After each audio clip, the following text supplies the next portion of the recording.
Um outro fator de relevância é quando a nossa cultura, a cultura pela qual nós estamos inseridos, também influenciam na nossa interpretação da Bíblia.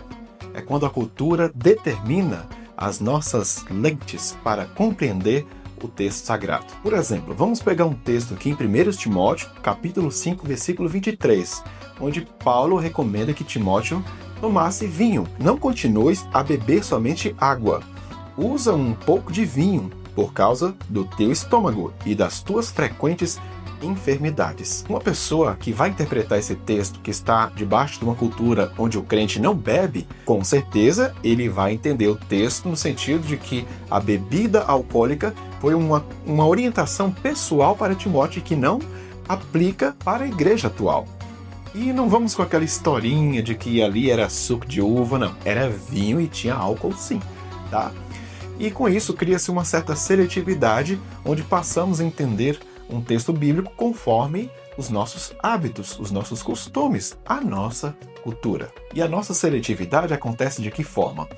Se eu digo que um texto é para aquela época, é porque muitas vezes esse texto pode chocar a minha cultura, pode chocar a minha perspectiva, a minha expectativa, a minha percepção e a minha experiência de vida.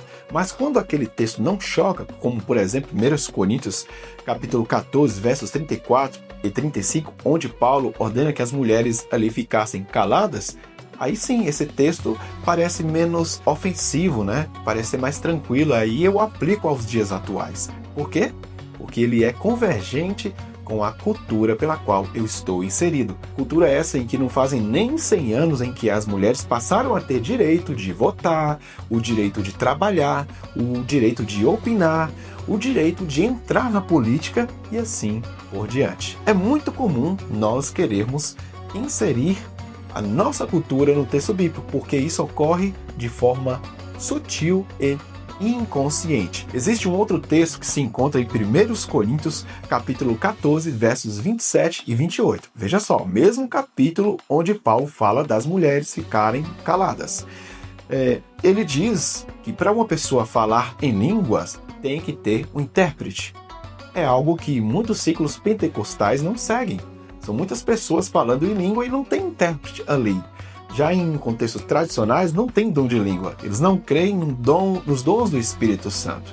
E aí você vai perguntar, por que enquanto no pentecostalismo não tem esse cuidado com os intérpretes e por que no tradicionalismo não tem dom de língua?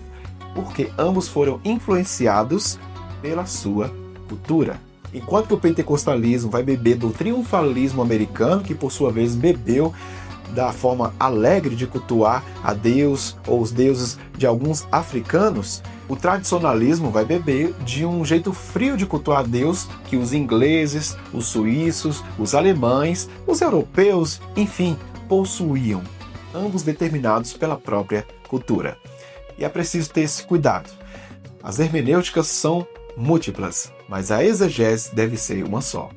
A minha hermenêutica pode estar equivocada, porque, estando correta ou equivocada, tudo é hermenêutica. Hermenêutica é a forma como eu interpreto o texto bíblico, mas a exegese é a maneira correta de interpretar um ou mais textos da Bíblia Sagrada.